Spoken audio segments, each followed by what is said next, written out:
আমাদের কি শিক্ষণীয় বিষয় আছে। তার আদর্শ, তার শিক্ষা, তার দর্শন, সেটা আমাদের পাথেয় করতে হবে।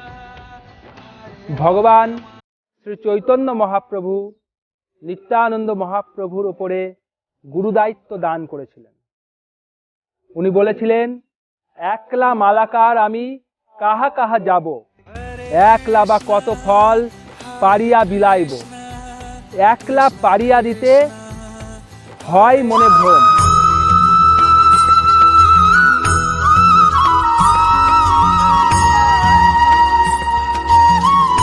একলা মালাকার আমি কাহা কাহা যাব, একলা বা কত ফল পারিয়া বিলাইব, একলা পারিয়া দিতে হয় পরিশ্রম, কেহ পায় কেহ না পায় রহে মনে ভ্রম।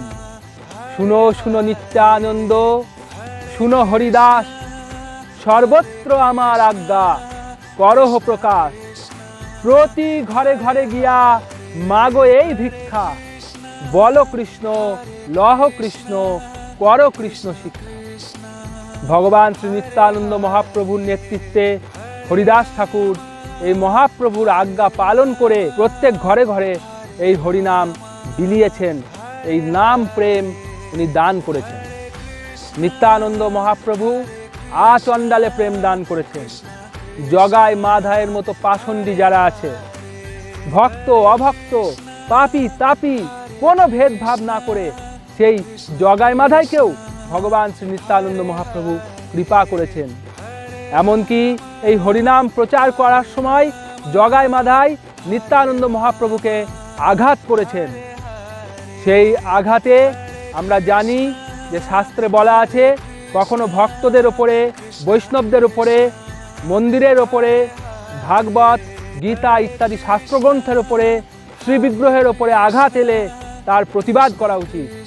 নিত্যানন্দ মহাপ্রভুকে আঘাত করা হলে প্রেমের অবতার, সাক্ষাৎ প্রেমের রূপ যিনি, প্রতিমূর্তি যিনি ভগবান শ্রী চৈতন্য মহাপ্রভু, যিনি কলিযুগের অবতারে কখনো অস্ত্র ধারণ করবেন না বলে প্রতিজ্ঞা করেছিলেন, তিনিও সুদর্শনকে আহ্বান করলেন যাতে নিত্যানন্দ মহাপ্রভুর উপরে যে আঘাত এসেছে তার প্রতিবাদ করা যায় এবং সেই পাষণ্ডী জগায় মাধায়কে যেন শাস্তি দেওয়া হয়। সেই জন্য ভগবান শ্রী চৈতন্য মহাপ্রভু প্রধান্বিত হয়ে সুদর্শন চক্রকে আহ্বান করলেন।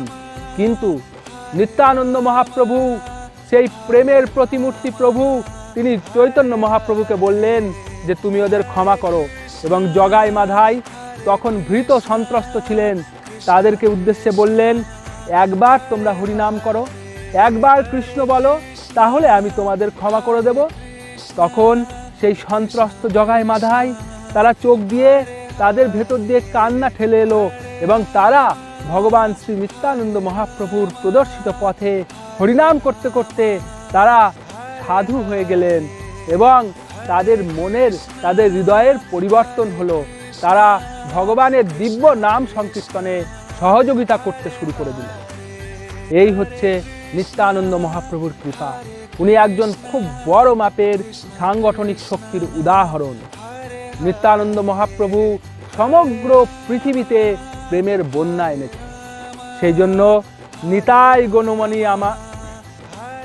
সেই জন্য বলা হয়, নিতাই গুণমণি আমার, নিতাই গুণমণি আনিয়া প্রেমেরও বন্যা ভাসালে অবনী, হেন নিতাই বিনেও ভাই রাধা কৃষ্ণ পাইতে নাই, দৃঢ় করি ধরো নিতাইয়ের পায়।